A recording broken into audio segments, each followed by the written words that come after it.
బ్రహ్మర్షి పితామహ పత్రిజీ గారికి ఆత్మ ప్రణామములు, వంశీ మాస్టర్ గారికి ఆత్మ ప్రణామములు, గీతాచార్యులైన శ్రీకృష్ణ పరమాత్మకి, అర్జునుల వారికి, వేద వ్యాస భగవాన్ల వారికి, విఘ్నేశ్వర్ల వారికి, గీతామాతకు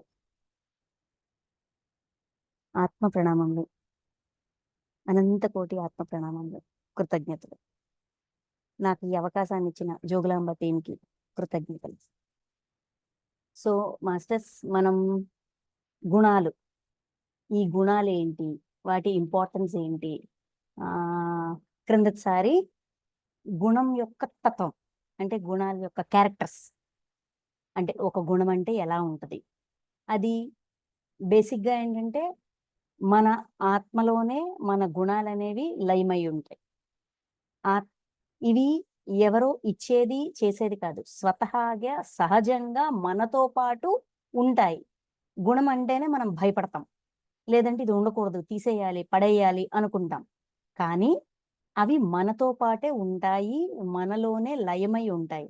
అయితే ఏ గుణాన్ని మనం దేనికి వినియోగిస్తున్నాము, దాని యొక్క క్యారెక్టర్ ఏంటి, దాని యొక్క సహజ స్వభావం ఏంటి, ఒక్కొక్క గుణం యొక్క స్వభావం ఏంటి, అది మనం ప్రవర్తించేటప్పుడు మన ప్రవర్తన బట్టి, అంటే ఇప్పుడు కంటికి కనిపించేదాన్ని ఎలాగైనా మనం గుర్తించగలం. ఒక పెన్, ఇప్పుడు ఇది ఉంది, దీన్ని పెన్ అని అనగలం. ఇప్పుడు ఇది మనం ఈ స్క్రీన్, ఇది ల్యాప్టాప్ స్క్రీన్ లేదంటే మొబైల్ స్క్రీన్ అని అనగలం, ఎందుకంటే దాని ఆకారం కనిపిస్తుంది, దానికి ఒక పేరుంది, చెప్పగలం. కానీ మన అంతరంగంలో ఉన్న, మన లోపల దాగి ఉన్న గుణాన్ని ఎలా గుర్తించేది, దాని యొక్క దాని ప్రభావమైన ఆ పని బట్టి, ప్రవర్తన బట్టి దాన్ని గుర్తించవచ్చు. మనం ఇచ్చే రియాక్షన్, గుణం వల్ల మనం ఇచ్చే రియాక్షన్ బట్టి, మనం చేసే పనిని బట్టి, మన ప్రవర్తన బట్టి, మన ఆలోచన బట్టి, మన భావన, ఎమోషన్, ఫీలింగ్ బట్టి దాన్ని గుర్తించవచ్చు అని గుణత్రయ విభాగ యోగంలో కృష్ణ పరమాత్మ మనకి చెప్పారు. ఒక గుణాన్ని అణిచివేస్తే రెండు గుణాలని అణిచివేస్తే మూడోది లేస్తుంది. ఈ విధంగా కూడా మనకి క్లారిటీ ఇచ్చారు. అంటే ఎప్పుడైనా సరే పూర్తిగా మూడు గుణాలని తొలగించడం అనేది కుదరదు. కాబట్టి దేన్ని కూడా అణిచిపెట్టొద్దు. దేన్ని ఎందుకు వాడుతున్నాము, హింసకి వాడుతున్నామా, అహింసకి వాడుతున్నామా, బాధ పెట్టడానికి వాడుతున్నామా, బాధ పడడానికి వాడుతున్నామా, బాధని నివారించడానికి వాడుతున్నామా అనేది చెక్ చేసుకోమంటారు. దాన్ని బట్టి ఈ గుణం నుంచి, అంటే ఏదో ఒక గుణం నుంచి గుణాతీత స్థితికి, గుణానికి అతీతంగా ఉండడం. ఇక్కడ అతీతంగా ఉండడం అంటే ఏంటండి, గుణాన్ని తీసేయడమా కాదు, ఆ గుణం యొక్క ప్రభావము మన మీద పడకుండా, మన పరిస్థితులు, మన చుట్టూ ఉన్న వాళ్ళు, అందరి ఎవడి గుణం వాడుకుంటది. ఇప్పుడు నేనున్నాను, నాలోన సాత్వికం ఉండొచ్చు, రాజసం ఉండొచ్చు, తామసం ఉండొచ్చు, మూడు ఉంటాయి. కానీ ఎక్కువగా నేను దేన్ని వాడుతున్నాను, దానివల్ల ఎవరైనా ఇబ్బంది పడుతున్నారా, లేదంటే నేను ఇబ్బంది పడుతున్నానా, అదే విధంగా నా చుట్టూ ఉన్న వాళ్ళలో కూడా ఈ గుణాలు ఉంటాయి కదా. సో ఆ గుణాల యొక్క ప్రభావము నా మీద పడకుండా నన్ను నేను సంరక్షించుకోగలుగుతున్నానా లేదా, అది గుణాతీత స్థితి, గుణాలకి అతీతంగా ఉండడం. ఎలా ఉంటాము, ఇప్పుడు ఎదుటివాడి ప్రవర్తన కానీ మన ప్రవర్తన కానీ మనం అంచనా వేసుకోగలిగినప్పుడు, మనం గుర్తించగలిగినప్పుడు, మనం ఏమంటాము పరిశీలించగలిగినప్పుడు, దేన్నైనా ఇప్పుడు ఇది చూడగానే పెన్ను నిలగన్నాం, ఎందుకంటే దీని ఆకారాన్ని బట్టి, దీని పనితీరు బట్టి, ఒకటి ఆకారం, ఇంకొకటి పనితీరు, ఇలాగే ఉంటాయి పెన్సిల్స్ కూడా. కానీ దీన్ని పెన్ అన్నాం, దాన్ని పెన్సిల్ అన్నాం, ఆకారం కలవచ్చు ఒకలాంటివే. ఇప్పుడు పెన్సిల్స్ అని వస్తున్నాయి, అవి నువ్వు చూడడానికి పెన్ లాగే ఉంటాయి, కానీ దాని పనితీరు బట్టి పేరు మారిపోయింది కదా. అదే విధంగా మనలో మన ప్రవర్తన బట్టి, మనం మాట్లాడే తీరు, చేసే చేతల బట్టి, ప్రతిదీ దాన్ని బట్టి మనం దాన్ని గుర్తించగలగాలి. మన అంతరంగంలోన ఏ గుణాన్ని మనం ఎక్కువ మోతాదులో వాడుతున్నాము, అది కూడా దేనికి వాడుతున్నాం, హింసించడానికా, అంటే హింసకి వాడుతున్నామా, అహింసకి వాడుతున్నాం. హింసకి వాడితే అధర్మం, అహింసకి వాడితే ధర్మం. ఓకే, ఇది సింపుల్ ఫార్ములా మనల్ని మనం తెలుసుకోవడానికి. ఇప్పుడు ఇంత గీత చదివి, ఇంత కృష్ణుడు చెప్పిందంతా విని, అర్జునుడు అడిగిన ప్రశ్నలు విని, కృష్ణుడు చెప్పింది విని, ఏదో చెవికి ఎక్కించు విన్నాము వదిలేసాము అంటే ఇంక లాభం లేదు. ఏం చేయాలా, మనకి మనం అన్వయించుకోవాలా, ఆపాదించుకోవాలా.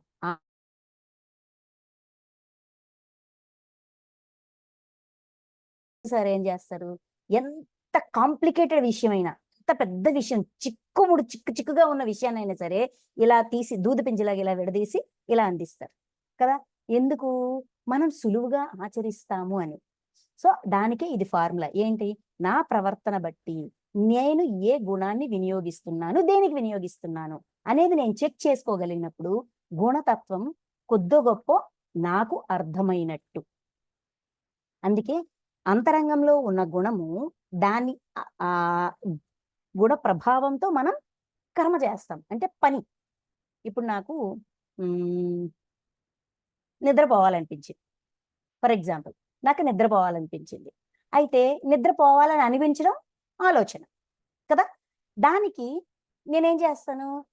పనేమైనా ఉందా లేదా? ఒక అరగంట టైం ఉంది, పోనీ ఒక పావుగంట టైం ఉంది, సర్లే ఒక అరగంటకి అలారం పెట్టుకొని పడుకుందాం అని చెప్పి పడుకుంటాను. అంటే ఆలోచన ఏం చేశాను? కార్యంగా మార్చాను, కర్మగా మార్చాను, పనిగా మార్చాను. ఆలోచన పని అయ్యింది. ఈ పని వెనక ఏంటుంది? ఆలోచన ఉంది. ఈ ఆలోచన వెనకున్న గుణం ఏంటి? తమో గుణం, నిద్రపోవాలనిపించడం. అలాగని పని మానేసి, వంట చేయడం మానేసి, నేను ధ్యానం మానేసి, అన్నీ మానేసి 24 గంటలు పడుకున్నాను అనుకోండి, అది బాధనిస్తుంది. నా చుట్టూ ఉండే వాళ్ళకి, నా మీద ఆధారపడి ఉండే వాళ్ళకి బాధనిస్తుంది. అప్పుడు అది అధర్మానికి వాడినట్టు. ఇప్పుడు ఏంటి? నా శరీరం అలిసిపోయింది, కొంత విశ్రాంతి కోరుకుంటుంది. అందుకని నా శరీరాన్ని హింసించకుండా, నా చుట్టూ ఉన్న వాళ్ళని హింసించకుండా ఒక అరగంట సేపు నా తమో గుణాన్ని నేను వినియోగించుకున్నా. కార్యాన్ని గమనిస్తే ఆలోచన అర్థమవుతుంది, ఆలోచనని గమనిస్తే గుణం ఏంటో అర్థమవుతుంది. అట్నుంచి ఇటు వచ్చింది, కానీ చెక్ చేసుకోవాలంటే మనం ఇటు నుంచి అటు వెళ్తాం. ఇది సింపుల్ ఫార్ములా గుణాన్ని తెలుసుకోవడానికి. అయితే అర్జునుడు ఏమడిగారు? మొత్తం గుణాల గురించి అన్ని చెప్పిన తర్వాత, గుణాతీతుడు గుణములు యందు ప్రవర్తిల్లుచున్నవని తెలుసుకుని ద్రష్టగా ఉంటాడు, సాక్షిగా ఉంటాడు. నా ప్రవర్తన వెనక నా గుణం కారణమని నేను ఎప్పుడైతే తెలుసుకుంటానో, ఓహో ఇది మితిమీరి నేను బాధనిస్తున్నాను అని గుర్తిస్తా. గుర్తించి ఏం చేస్తాను? ముందు క్షమించమని కోరుకుంటా. బాహ్యంగా అంటే భౌతికంగా మన ఎదురుగా ఉన్న వాళ్ళని క్షమాపణ కోరడం అనేది మనకు కొంచెం కష్టమే. ఎందుకంటే నేను ఆడడం ఏంటి, వీళ్ళు చాలా తప్పులు చేశారు కదా, ఇలా ఏవో ఉంటాయి అబ్బా, మనిషి అన్నాక అన్నీ ఉంటాయి.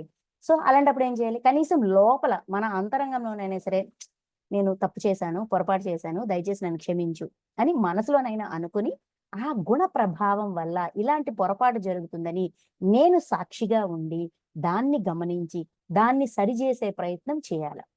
మననం ద్వారా, ధ్యానంలో కూర్చొని మననం ద్వారా ఇది ఈ గుణాన్ని నేను బాధనివ్వడానికి వినియోగిస్తున్నాను, అది కరెక్ట్ కాదు. మనము ఈ గుణాన్ని బాధనివ్వకుండా ఉండడానికి వినియోగించాలి అని ఎప్పుడైతే మనల్ని మనం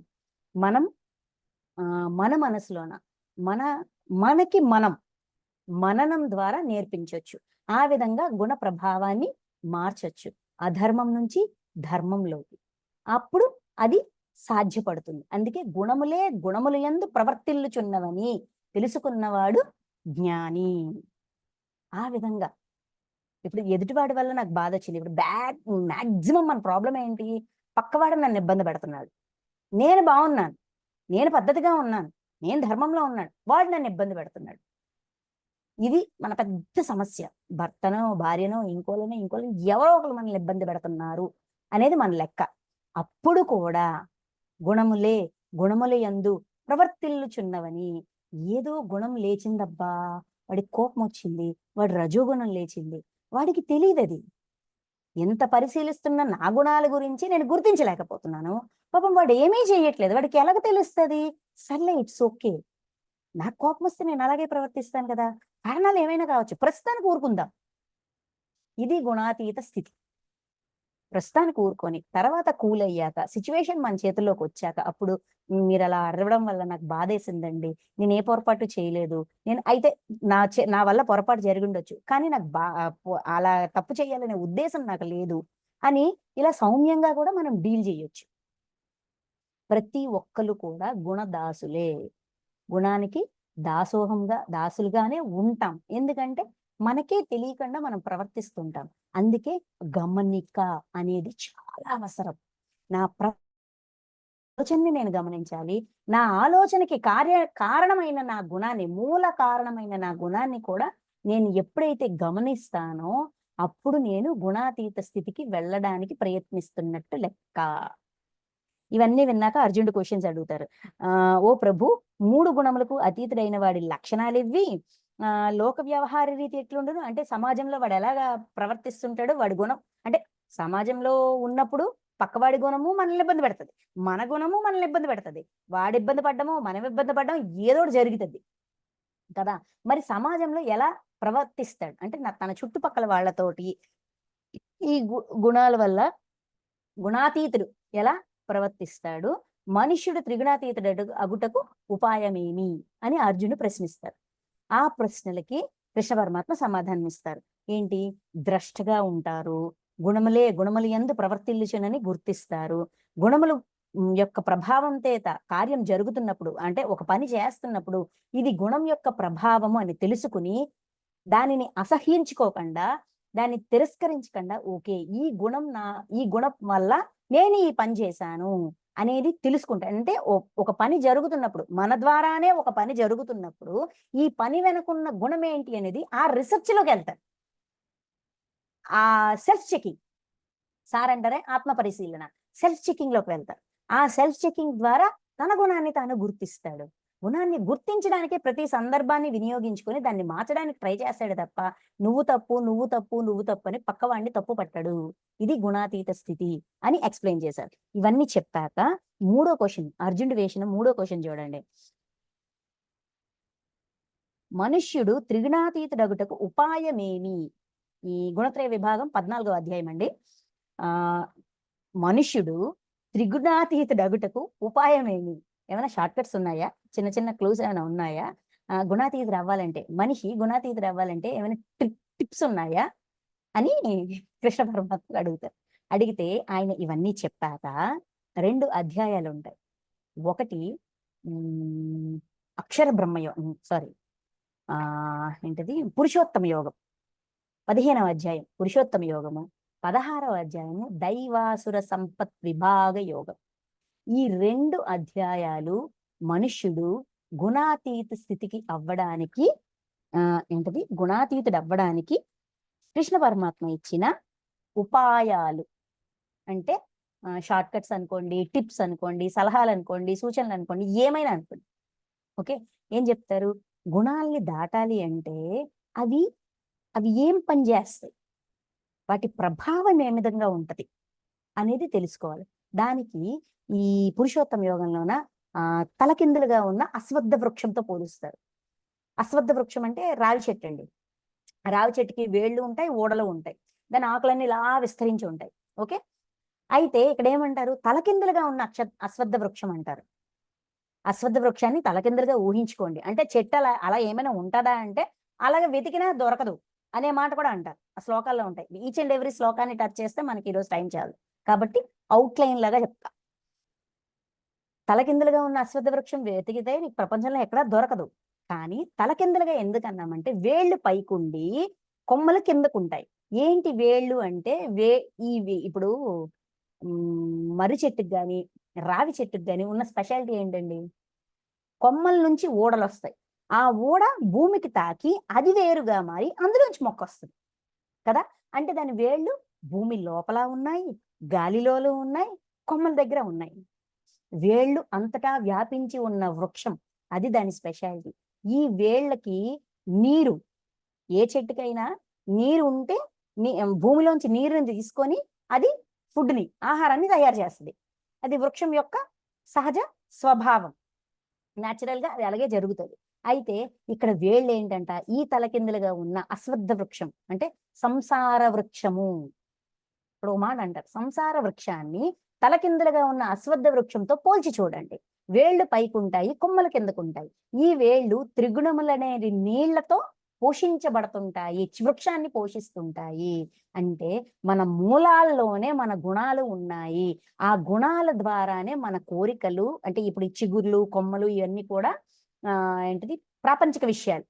ప్రాపంచిక విషయాలకి మనం అట్రాక్ట్ అవ్వడం అనమాట, మనం కనెక్ట్ అవ్వడం, మనం కావాలి అని కోరుకోవడం, మనకి ఆసక్తి కలగడం, ఇవన్నీ ఆ గుణాల ప్రభావంతో మనం అట్రాక్ట్ అవుతాము.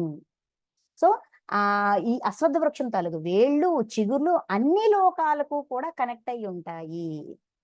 అన్ని లోకాలు అంటే మనకి అన్ని రకాల కోరికలు ఉంటాయి కదా. ఆ లోకం చూడాలి, ఈ లోకం చూడాలి, దేవతా లోకం ఎలాగుంటది, స్వర్గం ఎలాగుంటది, అది ఉంటది. అంటే మన కోరికలు అనేవి గుణములనే నీళ్లతో ఆ వృక్షము పోషణ అందుతుంటది, పోషణ పొందుతూ ఉంటది. ఆ పోషణతో చిగురిస్తుంటది, కొమ్మలు చిగుర్లు పుడుతుంటాయి. ఈ చిగుర్లే మన ఆశలు, కోరికలు. సంసార వృక్షం ఈ విధంగానే ఉంటది. దీన్ని ఎక్కడైనా వెతికి చూడాలి అంటే ఎక్కడ దొరకదు. ఎందుకంటే ఇది ఒక పోలిక, కేవలం ఒక కంపారిజన్ మాత్రమే అని చెప్పి ఈ గుణాలు ఈ విధంగా అంటే వేళ్ళూని పోయి ఉంటాయి. గుణాన్ని పెకిలించి వేయడం అనేది కుదరదు. పీకేద్దాము అంటే కుదరదు.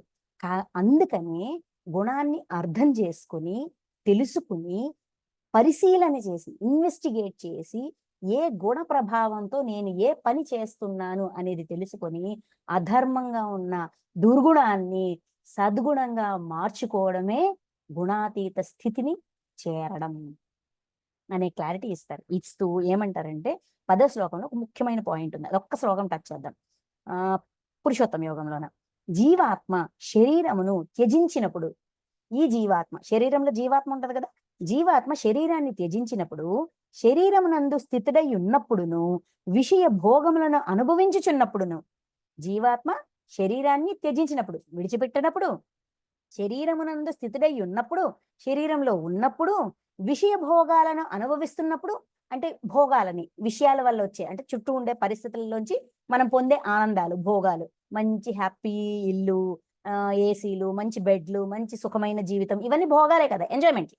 విషయ భోగాలను అనుభవిస్తున్నప్పుడు అటులే త్రిగుణములతో కూడి ఉన్నప్పుడును అజ్ఞానులు తెలుసుకొనలేరు.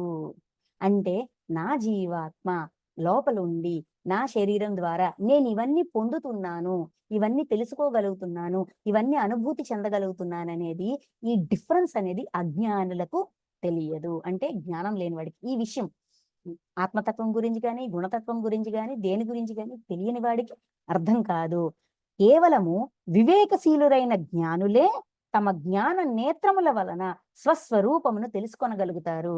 ఎప్పుడైతే మనం జ్ఞానాన్ని ఇలా ఇలా ఇలా ఇలా ఇలా ఇలా వికసింప చేసుకుంటామో, మన బుద్ధిని వికసింపజేస్తామో, నా ప్రవర్తన వెనక కారణము, నా కర్మ, నేను చేసే పని వెనక నా ఆలోచన ఉంది, నా ఆలోచన వెనక దాన్ని ప్రేరేపించిన నా గుణం ఉంది అని ప్రతిదీ కూడా ఒక ఇన్వెస్టిగేషన్. కరెక్ట్గా చెప్పాలంటే మన సార్ చెప్పినట్టుగా సినిమాలో ఒక కామెడియన్ అంటారు, ఎందుకు, ఏమిటి, ఎలా. నేను ఒక పని చేసినా కూడా దాని వెనక నా ప్రశ్న ఉండాలి, ఎందుకు, ఏమిటి, ఎలా. అదే విధంగా నా ఆలోచన వెనక ఇలాగ ఎప్పుడైతే మన ప్రవర్తనని మనం ప్రశ్నించుకుంటూ ఇన్వెస్టిగేట్ చేస్తూ మూలాల వరకు వెళ్తామో అప్పుడు మనం తెలుసుకోగలుగుతాం. ఓహో, దీనివల్ల ఇది జరిగింది, అక్కడ సరి చేస్తే ఇక్కడ సరి అయిపోతుంది అనేది తెలుసుకోగలుగుతాం. ఆ పాయింట్ చెప్తారనమాట. చెప్తూ ఇంకా చాలా విషయాలు తెలియజేస్తారు. అంటే జ్ఞానం వల్ల ఇలాగా ఒక్కొక్క విషయాన్ని నా గురించి నేను ఇక్కడ ఆధ్యాత్మికత అంటేనే ఒకటే మాట, జీవాత్మ. ఆధ్యాత్మము అంటే ఏంటి అని అర్జునుడు అడిగితే భగవానుడు ఆధ్యాత్మము అంటే జీవాత్మ అంటారు. ఒకటే ఆన్సర్, వన్ వర్డ్ ఆన్సర్. అంటే నా గురించి నేను తెలుసుకోవడమే ఆధ్యాత్మికత. మరి నా గురించి నేను తెలుసుకోవాలంటే నా చేతల బట్టి, నా ప్రవర్తన బట్టి, నా మాటల బట్టి, నా ఆలోచనలు బట్టే కదా నేను తెలుసుకోగలుగుతాను. అందుకని ప్రతిదీ కూడా పరిశీలిస్తూ పరిశీలిస్తూ ఉంటే దేన్నైనా గుర్తించగలుగుతాము. అలాగ గుర్తిస్తూ పరమాత్మ తత్వాన్ని, ఆయన యొక్క ఆ ప్రకాశాన్ని, ఆ చైతన్యాన్ని, ఏది క్షరము ఏది అక్షరము, అంటే ఏది నశించేది ఏది నశించనిది, ఇలాగ ప్రతిదీ మనం తెలుసుకోవాలి. అదే జ్ఞానము. భగవద్గీతలో ఆఖరి 6 అధ్యాయాల్ని జ్ఞాన యోగం అంటారు. మొదటి అధ్యాయాన్ని కర్మయోగం అంటారు. మధ్యలో ఉన్న 6 అధ్యాయాల్ని భక్తి యోగం అంటారు. ఆఖరిలో ఉన్న 6 అధ్యాయాల్ని జ్ఞాన యోగం అంటారు. అంటే ఇప్పటి వరకు తెలియని ప్రతి విషయాన్ని పరిశీలించి పరిశీలించి పరిశీలించి పరిశీలించి తెలుసుకో. ఎంతగా పరిశీలించాలంటే ఆత్మలో ఉన్న గుణం వరకు వెళ్ళాల, అది మూలం. అక్కడ వరకు వెళ్ళి అక్కడ పరిశీలించి అక్కడ మార్పు చేయగలడమే జ్ఞాన యోగము అనే క్లారిటీ ఇస్తారు. ఇస్తూ ఈ క్షరుడు అక్షరుడు ఇవన్నీ చెప్తూ ఇంకో ఫైనల్ గా ఏం చెప్తారంటే నెక్స్ట్ వచ్చే అధ్యాయం అద్భుతమైన అధ్యాయం, దైవాసుర సంపద్ విభాగ యోగం. గుణాతీతుడు అవ్వడానికి ఉపాయాలు ఏమైనా ఉన్నాయా అంటే మనలో ఉన్న లక్షణాలని చెక్ చేసుకోమంటారు. ఈ దైవాసుర సంపద్ విభాగ యోగంలో మొదటి 3 శ్లోకాల్లో దైవీ లక్షణాల గురించి చెప్తారు. అంటే దివ్యత్వంతో ఉన్న లక్షణాలు.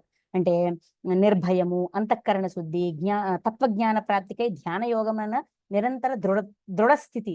అంటే ధ్యానము అందరూ చేయమన్నారు కదా, రోజుకు 1 గంట కూర్చొని చేసేస్తానబ్బా పని అయిపోద్ది కాకుండా, తత్వజ్ఞాన ప్రాప్తికై ధ్యాన యోగమునందు నిరంతర దృఢ స్థితి, నిరంతరము కూడా ఆ ధ్యాన స్థితిలో ఉంటూ, అంటే నేను ఏది నేర్చుకోవాలి, తత్వాన్ని తెలుసుకోవడం, శరీరం వెనకున్న తత్వం, ధ్యానం వెనకున్న తత్వం, జ్ఞానం వెనకున్న తత్వం, అసలు నా గురించిన తత్వం, నా జీవాత్మ, నా ఆత్మ, నా లెక్కేంటి, నా కథ ఏంటి, నా పూర్ణాత్మ ఏంటి, నా కథ ఏంటి అని తెలుసుకోగలగడం, అందుకోసం ధ్యానం చేయడం, అంత శ్రద్ధతో, అంత ఇష్టంతో, ఇలాగ నా గురించి నేను తెలుసుకోవడానికి నేను ధ్యానాన్ని వినియోగించుకోవడం, అది దైవీ లక్షణం.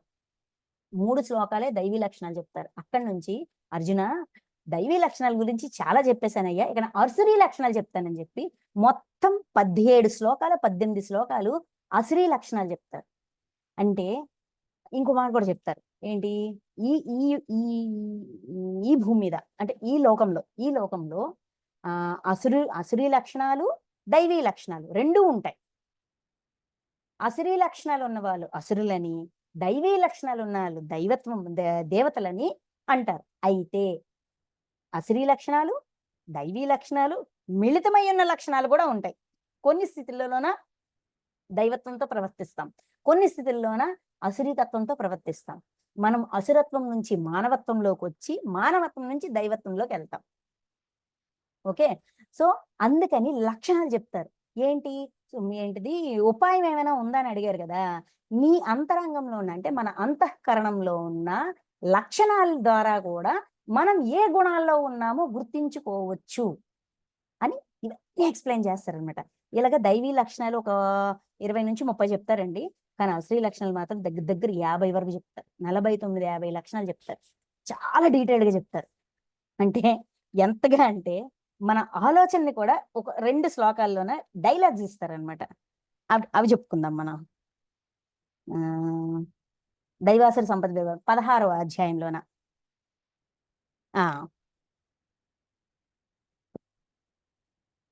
ఇదంతా పెద్ద లిస్ట్ ఉంటది.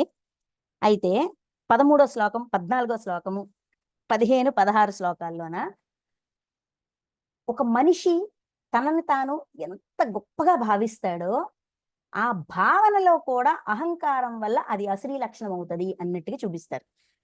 నేను మిక్కిలి పురుషార్థిని కనుక, ఇది 13వ శ్లోకం, 16వ అధ్యాయం 13వ శ్లోకం. నేను మిక్కిలి పురుషార్థిని గనుక ఈ అభీష్ట వస్తువును పొంది తిని, ఇంకను నా మనోరథము అలన్నింటినీ కొనగలను. ఇప్పటికే నాకడ ఎంతో ధనమున్నది, మున్ముందు ఇంకనూ ఎంతో ధనము సంపాదించగలను అని వారు తలంచుదురు. అసురీ లక్షణాలు ఉన్నవారు ఇలా తలుచుకుంటారంట. ఏంటంటే నా దగ్గర బోల్ డబ్బు ఉంది, నేనేం తలుచుకుంటా చేయగలను, నేను గొప్పదాన్ని కాబట్టే, నేను మిక్కిలి పురుషార్థిని, చాలా గొప్పదాన్ని కాబట్టే నేను కోరుకుందల్లా తెచ్చుకోగలుగుతాను, అభీష్ట వస్తువును సాధించగలుగుతున్నాను ఇలాగా అనుకోవడం. నేను ఈ శత్రువును వధించి తిని ఇతర శత్రువులను కూడా వధింపగలను, నేను సర్వాధిపతిని, సమస్త సుఖభోగములను అనుభవించగలుగువాడును నేనే, సిద్ధులనియు నా గుప్పిటనే ఉన్నవి, నేనే గొప్ప బలవంతుడను సుఖిని. అంటే కొద్దో గొప్ప ధ్యానం చేస్తాం, ధ్యానం చేసినప్పుడు కత్తి, కాంతం, కనకం అనేది ఆటోమేటిక్ గా సహజంగా వస్తాయి. సాధనా ఫలితం ఇవ్వడం అనేది ప్రకృతి ధర్మం, ఇచ్చేస్తుంది. ఈ మాత్రం వచ్చిందంటే నాకు అది వచ్చింది, నాకు ఇది వచ్చింది, సిద్ధించింది, ప్రాప్తించింది, నేను గ్రేటు, అది ఇది అనుకుంటాం కదా. ఎందుకు అది అసురీ లక్షణం కింద లెక్క కట్టారు? ఎందుకంటే ఆ గొప్పలకు పోయి అక్కడ ఆగిపోతాం కాబట్టి. ఆగిపోయినా పర్వాలేదు, కానీ అహంకారం వల్ల పక్కవాడిని లోకుగా చూస్తాం, వాడి మనసుని గాయపరుస్తాం, నా ప్రయాణం ఆగిపోతుంది. ఎందుకంటే నేను సాధించేశాను అనే లెక్కలోకి వెళ్ళిపోతాను కాబట్టి, ఇంతకు మించి పొందాల్సింది ఏముంది అని ఆగిపోతాను. ఓకే, పోనీ మన వరకు ఓకే, కానీ పక్కవాడిని బాధ పెట్టే అధికారం మనకెవడిచ్చాడండి? సో అది కూడా అసలీ లక్షణం కింద వేశారు చూడండి. శత్రువును వధించి తిని, ఈ శత్రువుని చంపేశాను, ఎంతమంది శత్రువులైనా చంపేయగలను, నేను సర్వాధిపతిని, అన్నిటి మీద ఆధిపత్యం పొందేశాను, ఇలాగా సుఖభోగాలు, నేను పొందిన సుఖభోగాలు ఎవడూ పొందలేదు, నా దగ్గర అన్నీ ఉన్నాయి, ఇది కూడా బలవంతుడిని సుఖిని. ఇంకా నేను గొప్ప ధనవంతుడను, మిక్కిలి పరివారం గలవాడను. డబ్బుంది, మిక్కిలి పరివారం, పెద్ద ఫ్యామిలీ. నాతో సమానుడు మరి ఎక్కడు లేడు. నాతో సమానంగా నా లెవెల్కి తగ్గోడు ఎవడు లేడు, ఎక్కడా లేడు. నేను యజ్ఞములను చేయగలను, దానములను ఇయ్యగలను, యథేచ్ఛగా వినోదించగలను. యజ్ఞాలు చేయగలను, దానాలు ఇవ్వగలను, నాకు నచ్చినట్టు నేను ఎంజాయ్ చేయగలను అనుచు అనేక విధములుగా అజ్ఞాన మోహితులై చిత్త భ్రమణమునకు లోనై మోహజాలమునందు చిక్కుకుని ఆసుర లక్షణములు గలవారు విషయ భోగములయందే మిక్కిలి ఆసక్తులై ఘోర నరకములయందు పడిపోవుచుందురు. ఈ విషయ భోగాలే సమస్తం, ఇవి ఉంటే చాలు అంటే ఈ సంతోషాలు, ఈ ఎంజాయ్మెంటే సమస్తం అనే లెక్కలో, ఆ అనుభూతిలో, ఏమంటాం, ఆ మోహంలో ఉంటూ అది పొందడానికి ఎన్నో సరికాని పనులు చేస్తాము. పొందిన తర్వాత ఆ గొప్పలతో పక్కవాడిని లోకువ కడతాము, తక్కువగా చూస్తాము, వాడి మనసుని గాయపరుస్తాం. దానివల్ల ఏ పెయిన్ అయితే మనం ఇస్తామో ఆ పెయిన్ తిరిగి వస్తుంది. అందుకే నరకాలు అనుభవిస్తారంటే, నరకం అంటే ప్రత్యేకంగా ఎక్కడ ఉండదండి. ఏది ఇచ్చామో అది పొందుతూ ఉంటుంది. ఇచ్చింది పొందడం, ఇచ్చినప్పుడు తెలియదు, సుఖంగా ఉంటది, పొందినప్పుడు తెలుస్తుంది ఆ సుఖం మొత్తం ఊడిపోదు కదా. మనం పొందుతున్నాం కదా, ఎంత పెయిన్ ఎటువంటి పెయిన్ ఇస్తే అటువంటి పెయిన్ ఫేస్ చేస్తుంటాం. ఎలాగిస్తే అలాగే. అంటే కత్తితో పొడిస్తే ఎవడో వచ్చి కత్తితో పొడుస్తాడంటే ఆ ఐటమ్ ఉండదు, కానీ అది ఇచ్చిన పెయిన్ ఉంటుంది లోపల. గ్యాస్ట్రిక్ ట్రబుల్ అనో, అనీజీనెస్ అనో, డైజెషన్ అవ్వలేదనో, కడుపు లోపల మంట, ఒక ఒక విధమైన పీకుడు. అక్కడ వస్తువు లేదు, కత్తి లేదు, గన్ను లేదు, బుల్లెట్ లేదు, రక్తం లేదు, నొప్పి ఉంది, ఉందా లేదా? ఎలాంటిది ఇస్తే అలాంటి పొందుతాం. అంటే అసరీ లక్షణాల వల్ల ఇవన్నీ ఉంటాయి. అసరీ లక్షణాలు అనేవి ఉన్నాయా లేదా చెక్ చేసుకోండి, ఉంటే దాన్ని సరి చేసుకోండి. ఇది కృష్ణుడు ఇచ్చిన ఉపాయం. త్రిగుణాతీతుడు అవ్వడానికి ఆయన ఇచ్చిన ఉపాయం దైవాసుర సంపద్ విభాగ యోగం. ఇవన్నీ చెప్పాక ఈ అధ్యాయం మొత్తం ఓన్లీ పాయింట్స్ అన్నమాట. అలాగ టక టక టక టక రాసుకుంటే దగ్గర ఒక 54 60 పాయింట్స్ వచ్చాయి అసరీ లక్షణాలు. మొత్తం పుస్తకం మొత్తం మీద దివ్యత్వం చెప్తారు, కర్మల గురించి చెప్తారు, భక్తి గురించి చెప్తారు, జ్ఞానం గురించి చెప్తారు, మంచి గురించి చెప్తారు, ఏంటిది నిష్కామ కర్మ యజ్ఞ గురించి చెప్తారు, ఇవన్నీ చెప్తారు. కానీ పుస్తకం మొత్తంలోనూ కూడా అసరీ లక్షణాల గురించి చెప్పింది ఈ ఒక్క అధ్యాయంలోనే. అందుకే ఇది ది బెస్ట్ చాప్టర్ అన్నమాట. తర్వాత ఇది అయినాక, ఇవన్నీ విన్నాక, అంటే సులువులు అడిగారు కదా, ఆ సులువులన్నీ విన్నాక అర్జునుడు మళ్ళీ క్వశ్చన్ వేస్తారు. ఏంటని? ఇది శ్రద్ధాత్రయ విభాగ యోగం. ఈ రోజు మన పాయింట్స్, ఈ రోజు మన కాన్సెప్ట్. ఓకే, అర్జునుడు పలికాను ఏమంటారు? అర్జునుడు క్వశ్చన్ వేస్తారు. ఈ ఈ మొత్తం భగవద్గీత ఇంత పొడుగు అవడానికి, ఇన్ని రకాల విషయాలు మనం లోతుగా తెలుసుకోవడానికి కారణం ఎవరయ్యా అంటే అర్జునుడే. అందుకే అర్జునుడికి వేల కృతజ్ఞతలు. ఆయన ప్రశ్న చూద్దాం. అర్జునుడు పలికెను, ఓ కృష్ణ, శాస్త్ర విధిని త్యజించి భక్తి శ్రద్ధలతో యజ్ఞములను గాని దైవ పూజలను గాని కొందరు చేయుచుందురు. వారి నిష్ట అంటే వారి విధానము సాత్వికమా, రాజసమా, తామసమా? గుణాలు అంటే శాస్త్ర విధిని త్యజించి, శాస్త్రాలని విడిచిపెట్టి. ఇక్కడ శాస్త్రాన్ని విడిచిపెట్టడం అంటే ఏంటండి? ఏ శాస్త్రంలో ఏముందో మనకు ఎలా తెలుస్తుంది? శాస్త్రాల్లో ఏముంటది, ఏది ధర్మము, ఏది అధర్మము అనే విభజన ఉంటది. అంటే ధర్మాన్ని నేర్పించేదే, ధర్మ సూత్రాలు నేర్పించేదే, ధర్మాన్ని నేర్పించేదే శాస్త్రం. సో శాస్త్రపరంగా, శాస్త్ర విధి అంటే ధర్మబద్ధమైనది. ధర్మము లేకుండా, ధర్మాన్ని త్యజించి భక్తి శ్రద్ధలతో యజ్ఞాలు గాని దైవ పూజలు గాని కొందరు చేయుచుందరు. యజ్ఞాలు చేస్తారు, దైవ పూజలు చేస్తారు, అంటే సేవా కార్యక్రమాలు చేస్తారు, దైవాన్ని ఆరాధిస్తారు. కానీ అందులో ధర్మం ఉందా లేదా చెక్ చేసుకోరు.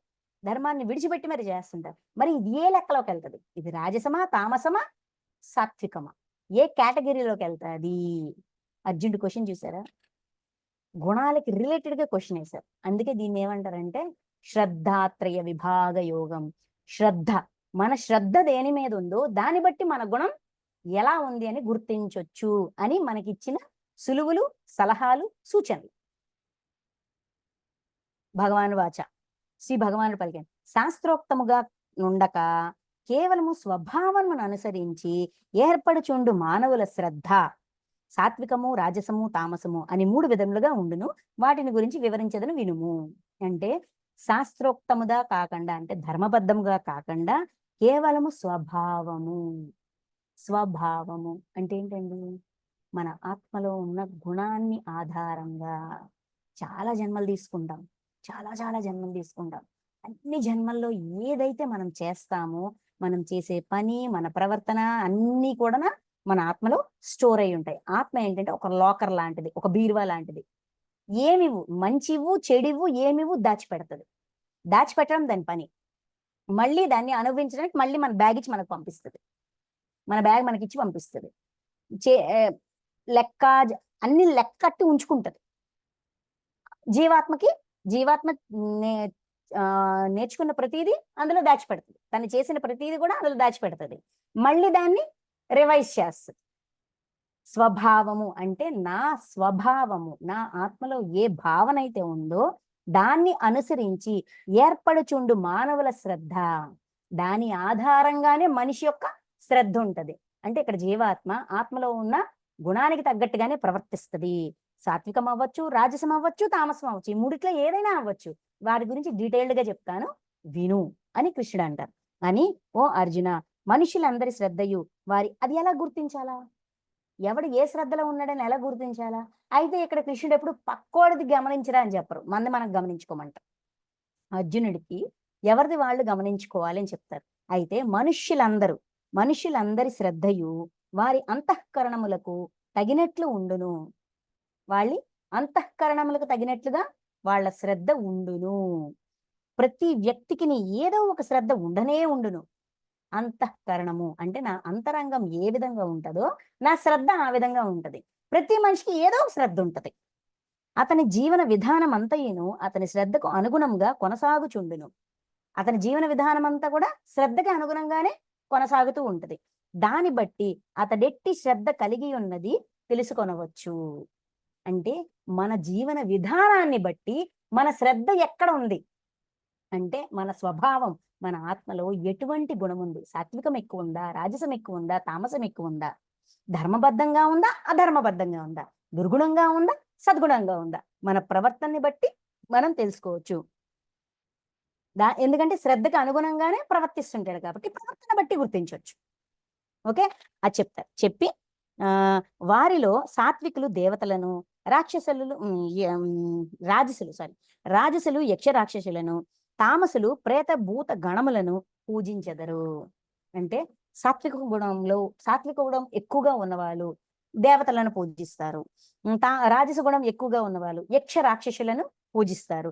తామస గుణం ఎక్కువ ఉన్నవాళ్ళు భూత ప్రేత గణములను పూజించరు. అంటే వాళ్ళనే ఆరాధిస్తారు. నా స్వభావం ఏ విధంగా ఉంటుందో, నా శ్రద్ధ ఏ విధంగా ఉంటుందో, నా ఆరాధన నేను ఎవరినైతే ఆరాధిస్తుంటానో ఆ వ్యక్తిని బట్టి కూడా నా శ్రద్ధని లెక్క కట్టచ్చు. అంటే ఏ గుణంతో ఉంది అనేది తెలుసుకోవచ్చు. అంటే మనిషి యొక్క ప్రవర్తన బట్టి స్వభావంలో ఎటువంటి శ్రద్ధ ఉంది, ఆ శ్రద్ధ సాత్వికమా, రాజసమా, తామసమా అనేది గుర్తించవచ్చు. ఆరాధన బట్టి ఎవరినైతే ఇష్టపడుతుంటామో ఆ వ్యక్తి యొక్క ప్రవర్తన బట్టి మన గుణాన్ని మనం అంచనా వేయొచ్చు. ఓకే, నెక్స్ట్ డంబము, అహంకారము గలవారు, కోరికలు ఆసక్తి కలిగి ఉండేవారు, బలగర్వితులైన వారు, శాస్త్ర విరుద్ధముగా మనఃకల్పితమైన ఘోర తపస్సులను ఆచరించుచు శరీరముల యందున్న జీవులను మరియు అంతర్యామిగా అనగా పరమాత్ముడనైన నన్ను కృషింపజేయువారు అజ్ఞానులైన అసుర స్వభావం గలవారని ఎరుగుము. అంటే ప్రతి ఒక్కరిని బాధ పెట్టేవారు.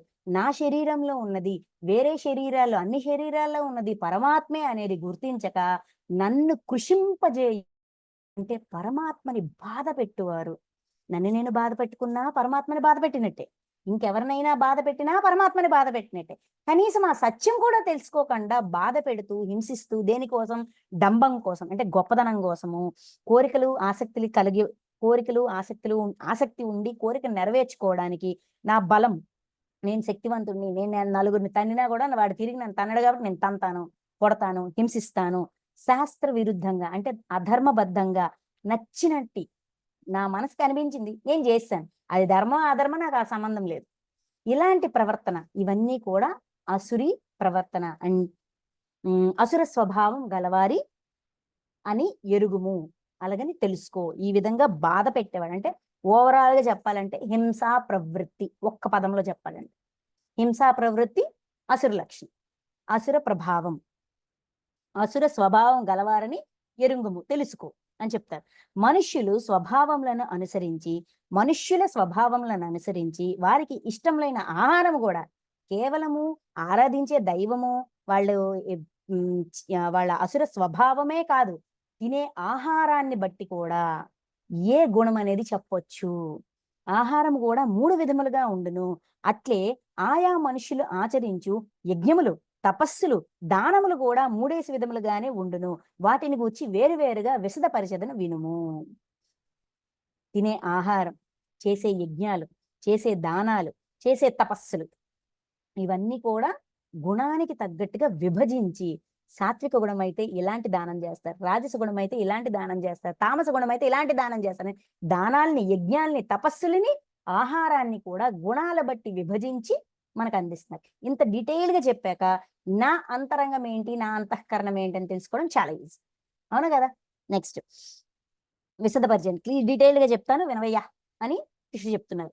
నెక్స్ట్ ఆయువు, బుద్ధి, బలము, ఆరోగ్యము, సుఖము, ప్రీతి మున్నగు వానిని అభివృద్ధి పరచునవనియు. అంటే ఇక్కడ ఏంటంటే, ఇక్కడ మనం అన్ని రకాల ఫుడ్స్ తింటాం. ఓన్లీ స్వీట్ తింటాము, లేదంటే ఓన్లీ హాట్ తింటాము, లేదంటే ఓన్లీ చేదు తింటామని కాదు కదా. అయితే ఇష్టంగా దేన్ని తింటాం. కొంతమందికి స్వీట్ అంటే భలే ఇష్టం, ఒక 4, 5 తినగలరు. కొంతమంది ఒకసారి తినగలరు. అలాగా విపరీతమైన ఇష్టంతో తీసుకునే దాన్ని బట్టి అంచనా వేసుకోగలగడం అనమాట. ఆయువు, బుద్ధి, బలము, ఆరోగ్యము, సుఖము, ప్రీతి మున్నగవానిని అభివృద్ధి పరిచినవియు పాలు, చక్కెర మొదలగు రస పదార్థములను, వెన్న, నెయ్యి మొదలగు స్నిగ్ధ పదార్థములను, ఓజస్సును అభివృద్ధి పరచు స్థిర పదార్థములను, సాత్విక స్వభావమును పెంచు హృదయ పదార్థములను సాత్వికులు ఇష్టమైనవి. అంటే ఇష్టంగా తినేవి పాలు పదార్థాలు, నెయ్యి పదార్థాలు, చక్కెర అంటే తీపిగా ఉండేవి, ఓజస్సును పెంచేవి. ఓజస్సు అంటే మనలోని చైతన్యానికి మంచి ఎక్స్ట్రా బలం ఇచ్చేది. అలాగా కొంచెం అలా వస్తుంది, కరెక్ట్గా అదే మీనింగ్ అని కాదు, కొంచెం అలా అర్థం వస్తుంది. అంటే మన తేజస్సుని, మన ఓజస్సుని, ప్రకాశాన్ని, గ్లో, సంథింగ్ లైక్ దట్, అలా దాన్ని పెంచేది, ఆయువుని పెంచేది, ఇలాంటి పదార్థాలు ఇష్టపడతారు సాత్విక గుణం ఉన్నవాడు, సాత్విక శ్రద్ధ ఉన్నవాడు ఇటువంటి వాటిని ఇష్టపడతారు. ఓకే. చేదు, పులుపు, ఉప్పు, కారం రుచులకు సంబంధించినవి, మిక్కిలి వేడి వస్తువులు, మాడిన పదార్థములు, దాహము కలిగించినవి, అట్లే దుఃఖము, చింత, రోగములను ఉత్పన్నము చేయు ఆహార పదార్థములు రాజస స్వభావము గలవారి ఇష్టములగును. అంటే ఇక్కడ చేదు అంటే కొద్దో గొప్ప చేదు మందుల కోసమో దేనికోసమో తింటాం అందరం, అలాగని కాదు, ఇష్టంగా తినడం. చేదు, పులుపు, కారం ఇలాంటి ఈ టేస్ట్లన్నీ బాగా నచ్చి కొంచెం ఎక్కువైనా కూడా భరించగలిగి తినగలగడం అన్నది ఇదేంటి రాజస స్వభావం. రాజస శ్రద్ధ గలవారి ఇటువంటి ఫుడ్ ని ఇష్టపడుతున్నారంటే వాళ్ళ శ్రద్ధ రాజసం అని అర్థం. ఓకే. దాహం కలిగించినవి అంటే బాగా దాహం కలిగించేవి. దాహం కలిగించమంటే ఇప్పుడు మసాలాలు అవి తింటే బాగా దాహం వేస్తుంది కదండి, అలాగా. అంటే డైలీ ఎప్పుడో ఒకసారి చీట్ డైట్ లాగా వారంకి ఒకసారి, నెలకు ఒకసారి, ఇట్స్ ఓకే, అది పెద్ద విచిత్రమేం కాదు. కానీ డైలీ ఇంకా అదే ఇష్టం, తప్ప మరేమొద్దు అన్నంత ఇష్టమైతే రాజస స్వభావం. ఏదైనా ఒక శృతి మించి ఒక లిమిట్ దాటింది అంటే అది లెక్క. అందుకే ప్రతి దాని వెనక చూడండి ఇష్టములగును అని చెప్తారు, దానికి కూడా ఇష్టమైనవి అని చెప్పారు. ఇక్కడేమైనా రాజస స్వభావం గలవారికి ఇష్టములగును, నచ్చుతుంది, ఆ స్వభావం ఉన్న వాళ్ళకి అది నచ్చుతుంది. నెక్స్ట్ 10వ శ్లోకం. అర్ధపక్వములైన పదార్థములు, అర్ధపక్వములు అంటే సరిగ్గా ఉడకనివి, పండనివి, రసహీనములు, టేస్ట్ లేనివి, దుర్గంధయుక్తములు, బ్యాడ్ స్మెల్ వచ్చేవి, చెడు వాసన గలవి, పాసిపోయిన పదార్థములు, పాడైపోయినవి, ఎంగిలి వస్తువులు, అపవిత్ర పదార్థములు మొదలగనవి తామస స్వభావము గలవారికి ఇష్టమైనవి. అంటే ఇటువంటి ఫుడ్ నచ్చుతున్నాము అంటే తామస స్వభావం, తామస శ్రద్ధ ఎక్కువగా ఉన్నది. ఇక్కడ పాసిపోయిన పదార్థము అంటే, పాడైపోయిన పదార్థం అంటే మాక్సిమం నాన్ వెజిటేరియన్ వస్తుంది, ఎందుకంటే అది చచ్చిపోయింది, అది ప్రతి క్షణం పాచిపోతూ ఉంటది కదా, ఎక్కువగా అలా వస్తుంది. సో మనం చెక్ చేసుకోవాలి అంతే, మనం దేన్ని ఇష్టపడుతున్నాము దాన్ని బట్టి మన శ్రద్ధ ఎక్కడ ఉంది అనేది. ఇప్పుడు అది ఇష్టపడడం తప్ప అండి అంటే ఇక్కడ ఏది తప్పని చెప్పరు, ఇది తప్పు ఇది రైట్ అని చెప్పరు, ఇది ఈ గుణము ఇది ఈ గుణము, ఏ గుణం వల్ల మనం బాధపడుతున్నాము, ఏ గుణం వల్ల మనం బాధ పెడుతున్నాం, బేసిక్ గా బాధ పెట్టొద్దు, బాధపడొద్దు, ఎవరికి బాధనివ్వద్దు. అధర్మబద్ధంగా ఉంటే ధర్మబద్ధంలోకి వచ్చేయండి, దుర్గుణంగా ఉంటే దాన్ని సద్గుణంగా మార్చేయండి. ఈ మార్పు కోసమే ఈ గుర్తింపు. గుర్తించినంత వరకు మనం మార్చాలి అంటే గుర్తించాలి, గుర్తించేదంటే టిప్స్ ఇవి, టెక్నిక్స్ ఇవి. ఓకే, నెక్స్ట్ శాస్త్రోక్తమైనదియు ఈ యజ్ఞము నాకు కర్తవ్యము అని మనస్సున దృఢముగా కొనబడినదియు ప్రతిఫలాపేక్ష లేకుండా చేయబడినది అయిన యజ్ఞము సాత్విక యజ్ఞము అనబడును. యజ్ఞాలకి, ఇప్పుడు యజ్ఞాలకు వచ్చారు, ఆహారం గురించి అయిపోయింది, నెక్స్ట్ యజ్ఞాలు, తపస్సు, ఇంకా దానాలు, ఈ మూడింటి గురించి చెప్తారు. చూడండి, శాస్త్రోక్తమైనది అంటే ధర్మబద్ధమైనది, యజ్ఞము నాకు కర్తవ్యము అంటే ఇది నా కర్తవ్యము, నేను చేయాల్సిన డ్యూటీ అని భావించి, నేను ఎవరి కోసమో చేస్తున్నాను, దీనివల్ల ఏదో అవుతుంది, ఏదో పొందుతాను, వాడి కోసం చేస్తున్నాను, వీడి కోసం చేస్తున్నాను కాకుండా నా భావన, నా ఉద్దేశ్యము, నా కర్తవ్యము అని అయ్యుండాలి. మనస్సున దృఢంగా నిశ్చయించుకొనబడినది అంటే మనసున స్ట్రాంగ్ ఫీలింగ్ ఏంటంటే ఇది నా బాధ్యత, నా కర్తవ్యం, నేను చేయాలంతే, అంతకుమించి ఏం లేదు. వాడు చేయాలా, వీడు చేయాలా, వాడు చేయలేదు, వీడు చేయాలి, ఇంకే కంప్లైంట్స్ లేవు, మై డ్యూటీ నేను చేస్తున్నా అంతే, సింపుల్. ప్రతిఫలాపేక్ష లేకుండా, ఫలితాన్ని ఆశించకుండా చేసేది ఏదైనా సాత్విక యజ్ఞము. ఇక్కడ యజ్ఞం అంటే కట్టెపుల్లలు వేసి హోమకొండం పెట్టి చేసే యజ్ఞాలు కాదండి. ఆ యజ్ఞాలు ఒకానొక కాలంలో జరిగేవి, ఇప్పుడు పెద్ద పెద్ద యోగులు పూజారులు వాళ్లే చేస్తున్నారు. ఇక్కడ యజ్ఞం అంటే ఈ భగవద్గీత మొత్తంలో యజ్ఞం అంటే మనం చేసే సాధనని కూడా యజ్ఞంగానే పరిగణిస్తారు. నిరంతరము నేను ఇది నేర్చుకోవాలి, నేను ఈ విధంగా ఉండాలి అని ఒక తపనతో చేసే ప్రతిదీ కూడా యజ్ఞమే. ధర్మబద్ధమైన సేవాభావంతో చేసేది ఏదైనా సరే ధర్మబద్ధమైనది, అది సాత్విక యజ్ఞము. మనం ఇంట్లో చేసే వంట పని కూడా ఇది నా కర్తవ్యము, దీనివల్ల ఎవరో మెచ్చుకోవాలి, మెడల్స్ వేయాలి అనే భావన లేకుండా కూడా ప్రతి పనిని కూడా సేవగా భావించి చేసేది సాత్విక యజ్ఞము. నెక్స్ట్, కానీ ఓ అర్జున, సరి అయిన నిష్ట లేకుండా ఆడంబరం కొరకు ఆచరింపబడినదియు ప్రతిఫలాపేక్షతో చేయబడినదియు అగు యజ్ఞము రాజస యజ్ఞమని ఎరుంగుము. అంటే ఫలితాన్ని ఆశిస్తూ గొప్పల కోసం ఎవరో మెచ్చుకోవాలి, ఏదో అవ్వాలి అని ఇలా భావన పని వెనక భావన ఈ విధంగా ఉంటే అది రాజస యజ్ఞము. అంటే మనం చేసే వర్క్ కూడా ఒక ఫలితాన్ని ఆశించి చేస్తే అది సేవ అవ్వదు. ఈ రోజుల్లో మేము సేవ చేస్తున్నాం అనేది చాలా కామన్ గా మనం వినేది. అయితే నా సేవ వెనక నా భావన ఏంటి, దాన్ని బట్టి ఆ సేవ సాత్వికమా, రాజసమా, తామసమా నేనే లెక్క కట్టుకోవాలి. నేను ఎవరికి లెక్క చెప్పక్కర్లే, కానీ నాకు నేను లెక్క చెప్పుకోవాలి. అప్పుడు నేను దాన్ని సరి చేసుకోగలుగుతాను, దానివల్ల నాకు పెయిన్ రాదు. నెక్స్ట్, శాస్త్ర విధిని అనుసరింపనిదియు అన్నదాన రహితమైనదియు మంత్రహీనమైనదియు దక్షిణలు లేనిదియు శ్రద్ధారహితమైనది అగు యజ్ఞము తామస యజ్ఞము. అంటే శాస్త్ర విధి కాదు అంటే అధర్మబద్ధమైనది. అన్నదాన రహితము, ఎవరికి సాయం చేయట్లే, ఏ ఫుడ్ కనీసం చూడండి ఎంగిల్ చేత్తో కాకిరప్పరు అంటారు చూసారా, ఏమి ఫుడ్ కూడా పెట్టకపోవడము, ఒక పద్ధతి పాడు లేకపోవడము, ఏదో చేసామంటే చేసాం, అసహించుకుంటూ, తిట్టుకుంటూ, కోపగించుకుంటూ, అరుస్తూ చేసే సేవ తామస యజ్ఞము. ఇది శ్రద్ధారహితం, చెయ్యాలనే శ్రద్ధ కూడా ఉండదు, చేయకపోతే బాగోదు అని చేసేది, అది తామస యజ్ఞము. నెక్స్ట్, దేవతలను, బ్రాహ్మణులను, గురుజనులను, జ్ఞానులను సేవించుట పవిత్రత, శౌచము, నిరాడంబరత్వము, బ్రహ్మచర్యము, అహింస అనునవి శారీరక తపస్సులు. ఇప్పుడు తపస్సుల గురించి, తపస్సులు సాత్వికమా, రాజసమా, తామసమా అని చెప్పే ముందు శారీరక తపస్సు, మానసిక తపస్సు, వాక్కు ద్వారా తపస్సు అంటే ఏంటో ముందు డెఫినేషన్ ఇస్తారనమాట.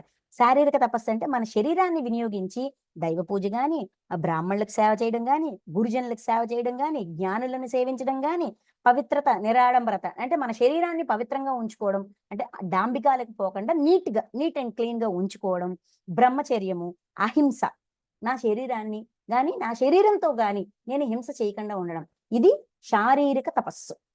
ఓకే, నెక్స్ట్ ఉద్వేగమును కలిగింపనియుదియు ప్రియమైనదియు హితమును గూర్చునదియు యథార్థమైనదియు అగు భాషణము, అట్లే వేద శాస్త్ర పఠనము, పరమేశ్వరుని నామ జప సాధన మొదలగునవి అన్నీయు వాక్కుకి సంబంధించిన తపస్సులు. అంటే ఏ మాటైనా మాట్లాడచ్చులే అనుకునే వాళ్ళం, కానీ వాక్కుకి సంబంధించిన తపస్సులు అంటే నా వాక్ ఏ విధంగా ఉండాలి, ఉద్వేగము కలిగించకూడదు, ఉద్వేగము కలిగింపనిదియు ప్రియమైనది, ప్రియంగా ఉండాలి, మృదువుగా ఉండాలి, హితమును గూర్చి మనం ఒక మాట మాట్లాడమంటే అది మనకి కానీ పక్కవాడికి కానీ మంచి చేయాలి తప్ప చెడు చేయకూడదు. హితము వాళ్ళ యొక్క మేలు జరిగేదిగా, మేలు కోరుకుంటూ చెప్పే మాట అయ్యి ఉండాలి. యథార్థమైనది, సత్యమైనది, నిజమైనది కాదు సత్యమైనది. సత్యమా నిజమా అనే డిఫరెన్స్ ఎలా తెలుస్తుంది? మన సార్ ఇచ్చిన ఫార్ములా, మాట బయటకు వచ్చే ముందు నిజమా అవసరమా ఉపయోగమా ఈ 3 ఫిల్టర్లు దాటే మాట బయటికి రావాలి, అప్పుడది సత్యవాక్ అవుతుంది. అగు భాషణము, అట్లే వేద శాస్త్ర పఠనము, వేదాల్లో ఉన్న శాస్త్రాలు ఇవన్నీ పఠించడం, వాక్కు దానికే వినియోగించాలి. పరమేశ్వరుని నామ జప సాధన, భగవంతుని యొక్క నామాన్ని దాని వెనకున్న అర్థాన్ని తెలుసుకోవడానికి ఆ సాధన కోసం వినియోగించేది. అటువంటివన్నీ కూడా వాక్కుకి సంబంధించిన తపస్సులు. మనఃప్రసన్నత, శాంత స్వభావము, భగవత్ చింతన, మనోనిగ్రహము, అంతఃకరణ శుద్ధి మొదలైనవన్నీ మానసిక తపస్సులు.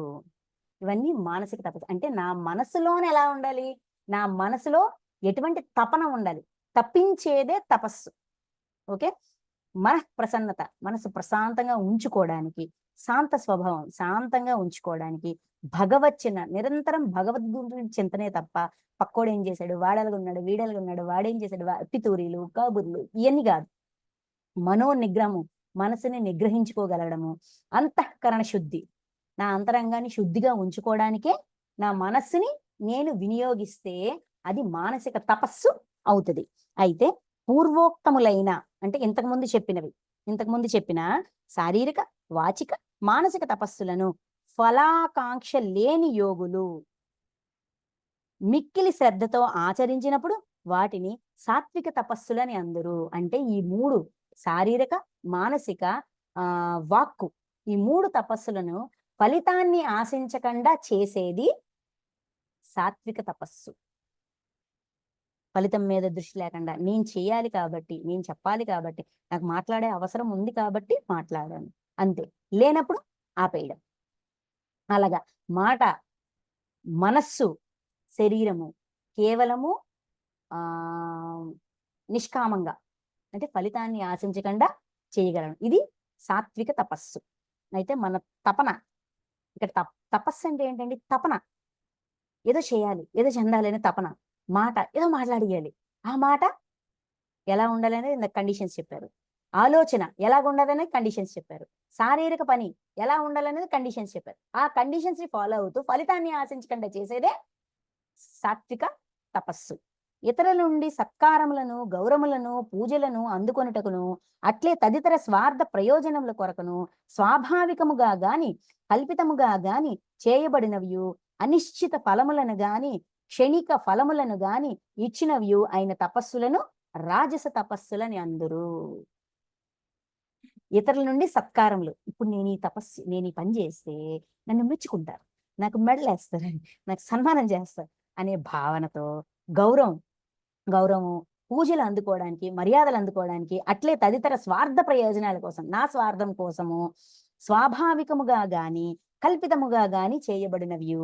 అంటే నా స్వభావం వల్ల సహజంగా నేను ఇలాగే ప్రవర్తిస్తానా, లేదంటే పని కట్టుకొని ఇలా ప్రవర్తించిన, ఏ విధంగా ప్రవర్తించినా, స్వభావానుసరంగా ప్రవర్తించినా కల్పించుకొని ప్రవర్తించినా కూడా అనిశ్చిత ఫలములను గాని క్షణిక ఫలములు గాని ఇచ్చినవియు, నిశ్చిత ఫలితం అంటే ఫిక్స్డ్ రిజల్ట్స్ రావు, ఇంకా ఏంటి క్షణిక ఫలం, ఆ క్షణానికి మెచ్చుకుంటారు, తర్వాత 4 తిడతారు, ఇలాగే క్షణిక ఫలములు ఇచ్చినవి గాను, ఇవన్నీ కూడా రాజస తపస్సులు.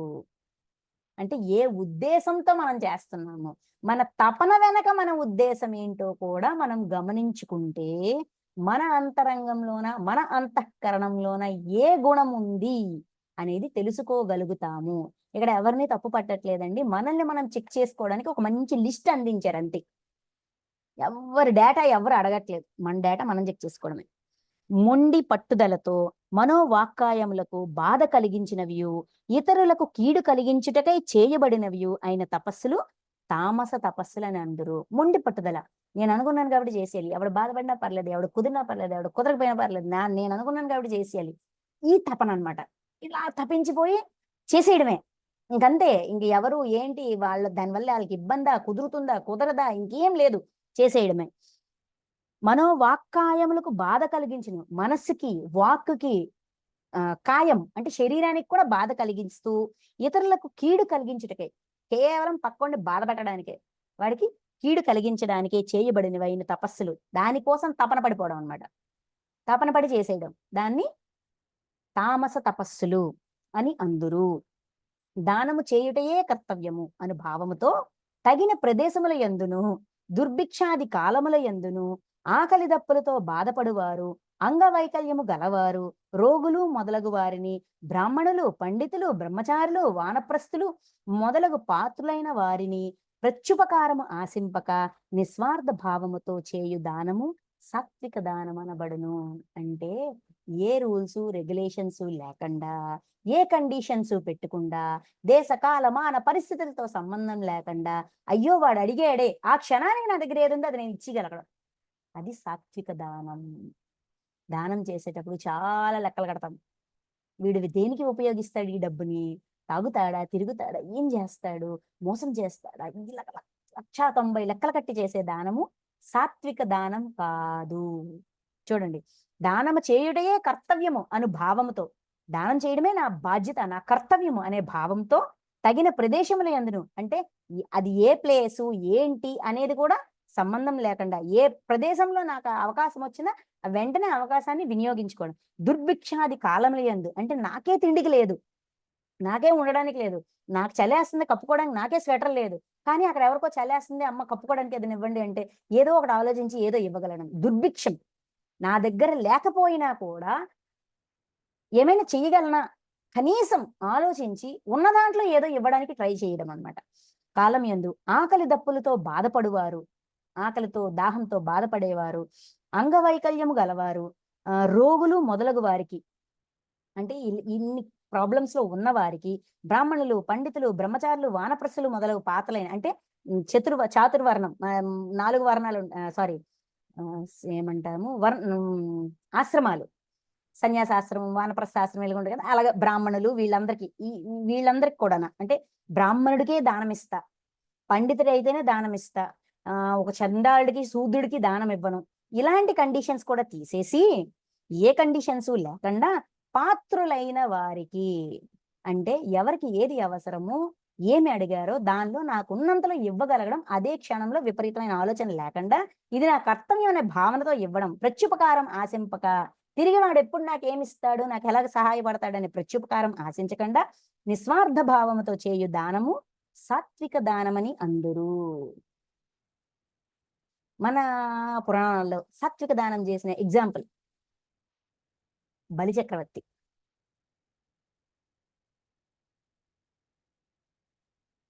కానీ ప్రత్యుపకారము ఆశించి గాని, ఫలాపేక్షతో గాని, వివిధములకు ఒత్తిడులకు లోనై గాని బాధపడుచు విధిలేక ఇచ్చు దానము రాజస దానమని అందరూ. ప్రత్యుపకారం ఆశించి అంటే, ఈ రోజు నేను ఇది ఇస్తే, ఈ రోజు నేను పెన్సిల్ ఇస్తే రేపు నాకు పెన్ ఇస్తాడు, నేను రబ్బర్ ఇస్తే నాకు ఎరేజర్ ఇస్తాడు, ఈ రోజు వాడికి పేపర్ చూపిస్తే రేపు నాకు మెయిన్ ఎగ్జామ్స్ లో పేపర్ చూపిస్తాడు, ఈ రోజు పుస్తకం ఇస్తే ఇంకోటి ఇస్తాడు. ఇలాగ ప్రత్యుపకారాన్ని, నేను చేసిన ఉపకారానికి రివర్స్ ఎక్స్పెక్ట్ చేయడం ఆశించి గాని, ప్రతిఫలాపేక్షతో గాని, ప్రతిఫలాన్ని ఆశించి, అంటే ఇది ఇచ్చిందే ఇవ్వడం కాదు, ఏదో విధంగా నాకు హెల్ప్ అవుతాడు అని గాని, వివిధములకు ఒత్తిడికి లోనై గాని, ఏదో ఒత్తిడి, ఎవరో చెప్పారు భగవద్గీత క్లాస్ వినేసి వచ్చానండి, దానం చెయ్యాలన్నారండి కాబట్టి చేసేయాలండి అని ఒక ఒత్తిడి అనమాట. ఎందుకు, ఏమిటి, దాని వెనక కారణం ఏంటి, మంచి చెడ్డ, ఒత్తిడికి లోనై గాని బాధపడుచు, చెయ్యకపోతే ఏదో వస్తుందంట, పాపం వచ్చేస్తుందంట, చేసేయాలంట, ఇచ్చేద్దాం. ఒత్తిడికి లోనై బాధపడుతూ విధి లేక ఇంకో ఆప్షన్ లేక ఇచ్చు దానము రాజస దానము అని అందరు. ఇలాంటి రాజస దానాలు ఎవరు చేశారండి? దుర్యోధనుడు. ప్రత్యుపకారం ఆశించి దానం చేస్తారు. నెక్స్ట్ సద్భావము వల్లే కాకుండా సద్భావము లేకుండా దానము పుచ్చుకొని వారి ఎడల గౌరవాదరములను చూపక తృణీకార భావములతో చీకొట్టుచు అయోగ్యులకును అపాత్రులకును చేయబడు దానము దేశ కాలోచితము కాని దానము తామస దానమని అందరూ అనబడును. అంటే సద్భావం చేసే దానం వెనక భావన కూడా మంచి భావన లేకపోవడం అన్నమాట. పుచ్చుకొని వారి ఎడల గౌరవ మర్యాదలు. చూడండి, మనకి వంశీ ఒక మంచి ఎగ్జాంపుల్ చెప్తారు. మనం 10 రూపాయలు ఇవ్వాలంటే వాడు చొక్కా చిరిగిపోవాలా, వాడు కాలో చెయ్యో ఉండకపోవాలా, వాడు కన్ను సరిగ్గా ఉండకపోవాలా, అమ్మా అమ్మా అమ్మా అని వాడు అడుక్కోవాలా, అప్పుడు కానీ ఇవ్వాలని అనిపించదు అంటారు చూసారా. సద్భావన లేదు, దానం పుచ్చుకునే వాడి పట్ల గౌరవము లేదు. అంటే నా దగ్గర ఎవడైతే తీసుకుంటున్నాడో వాడిని హీనంగా భావించడం కూడా సరి అయినది కాదు. వాడిని దైవంగానే భావించాలి. ఎందుకంటే రోడ్డు మీద నిల్చొని చెయ్య చాచి అడగడం అనేది మన వల్ల జరిగే పని కాదు. కానీ వాడు చేస్తున్నాడు, వాడు అంతగా ఎదిగాడు. ఒక అనుభవం కోసమే ఎవరైనా ఇలాంటి జన్మ తెచ్చుకుంటారు. నేను నాది అనేది తీసేయడానికి. కాబట్టి అడిగేవాడి మీద గౌరవము ఉండాలి. ఇక్కడ ఏమంటున్నా, దానము పుచ్చుకుని వారి ఎడల గౌరవ ఆదరములు చూపక, ఆదరము లేదు గౌరవం లేదు చూపక తృణీకార భావముతో చీకొట్టుచు చూడండి అంటారు, ఏంటిది యంగానే ఉన్నావు కదా, బలంగానే ఉన్నావు కదా, పని చేసుకోవచ్చు కదా, అడుక్కుంటున్నావేంటి ఇలాగ అంటాం కదా. తృణీకార భావం చీకొట్టుచు అయోగ్యులకును అపాత్రులకును చేయబడు దానము. అయోగ్యులు అపాత్రులు అంటే ఇక్కడ మనం ఎవరికి లెక్కేస్తాము? బలంగా ఉండి పని చేయనివాడిని ఇలా లెక్కేస్తాం. కానీ అన్నీ ఉన్నవాడికే మనం అన్నీ పెడతాం. అది అపాత్ర కాదా? లేనివాడికి ఇచ్చిన దానికి ఉన్నవాడికి ఇచ్చిన దానికి డిఫరెన్స్ లేదా? కడుపు నిండా ఉన్నవాడికి భోజనం పెడతాం, ఆకలితో మాడిపోతున్న వాడికి లెక్కలు కడతాం. వీడికి ఇవ్వాలా వద్దా, వీడు తింటాడా దాచుకుంటాడా, ఏవో వీడియోలు చూస్తాము. వీడి తిండి కూడా తినకుండా 1,00,000 రూపాయలు దాచాడు, 10 లక్షలు దాచాడు, వాడికి ఎంత ఆస్తుంది ఏవో వింటాం. విని ప్రతి ఒక్కరిని అదే లెక్క కడతాం, అభిప్రాయాలు ఏర్పరచుకుని ఇంత లోపు కడతాం. ఇవన్నీ తామస దానాలు. దేశ కాలోచితము కాని దానము తామస దానము. అంటే మంచి మండు ఎండలోన టీ ఇవ్వడం అనమాట. అది ఎవడైనా తాగుతాడా? అలాగే దేశ కాలోచితం కానీ సమయానికి సందర్భానికి సంబంధం లేకుండా చేసే దానాలు సాత్విక దానాలు. నెక్స్ట్ ఓం తత్ సత్ అను ఈ మూడు విధములకు పేర్లు సచిదానంద ఘన పరబ్రహ్మకు నిర్దేశింపబడినవి.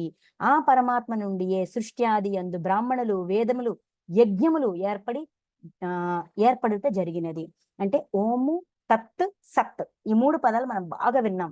అయితే ఇవన్నీ కూడా సృష్టి మొదల్లోనే మనిషి ఎప్పుడైతే సృష్టించబడ్డాడో, అంటే ఈ ఆత్మ అనేది ఎప్పుడైతే సృష్టించబడిందో దానితో పాటే యజ్ఞాలు, జీవన విధానం అనేది కూడా తెలియజేయబడింది. వాటితో పాటే పరమాత్మ నామం ఇవి ఓము తత్తు సత్తు ఇవన్నీ కూడా దాంతో పాటే ఏర్పడ్డాయి అని చెప్తూ ఫైనల్ గా ఏమంటారంటే, ఈ ఓం తత్ సత్ గురించి వివరించి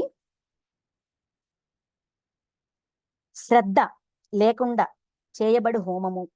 చూడండి, యజ్ఞ దాన తప క్రియలయందు నిష్ఠ ఆసక్తి భావము సత్ అని అందరూ పరమాత్మను ఉద్దేశించి చేయబడు నిశ్చయాత్మక కర్మలను కూడా సత్ అని అందరూ.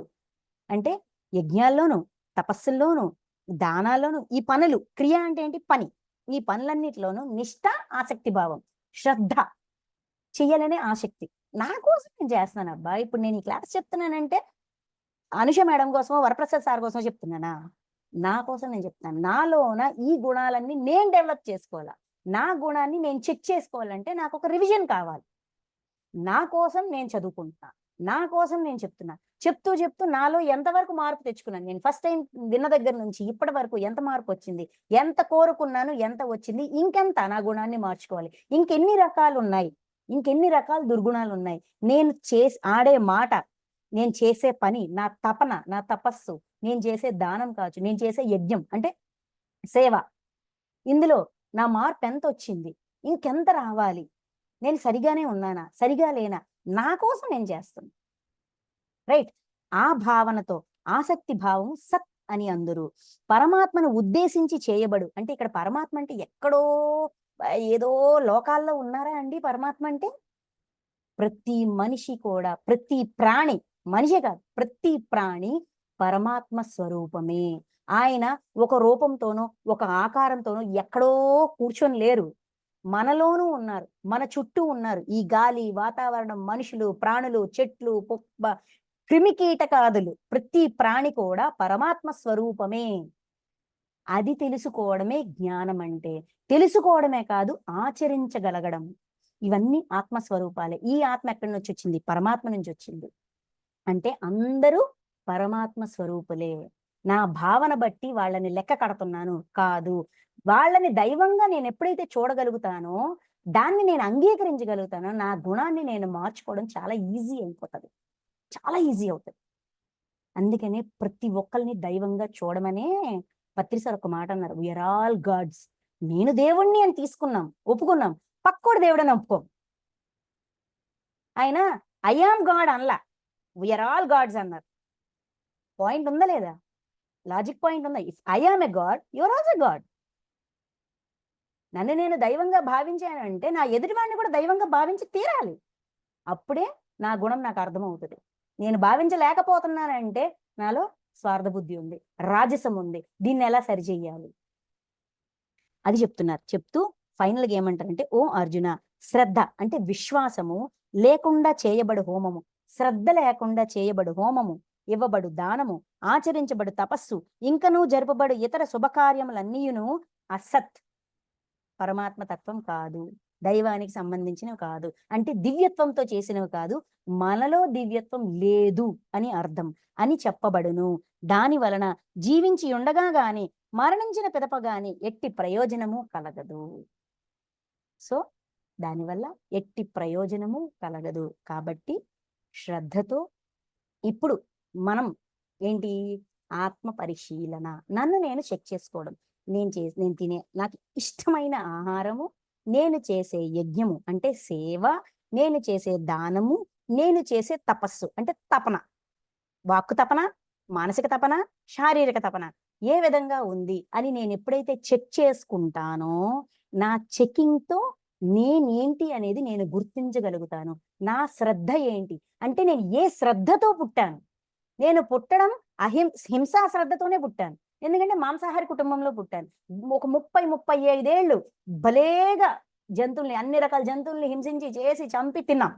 కానీ ఎప్పుడైతే ఈ విషయం తెలుసుకున్నాము, ఇది హింస, ఒక ప్రాణిని ప్రాణి యొక్క ప్రాణం తీసే అధికారం నాకు లేదని తెలుసుకున్నాను, మెల్లమెల్లగా శ్రద్ధని మార్చాను కదా.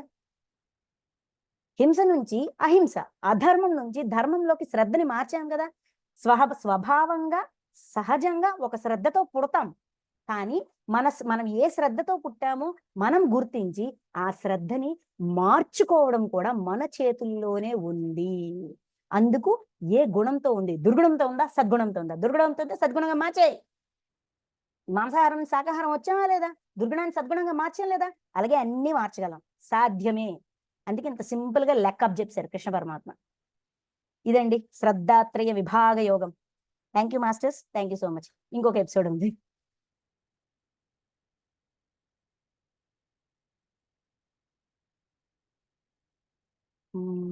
అనుష మేడం.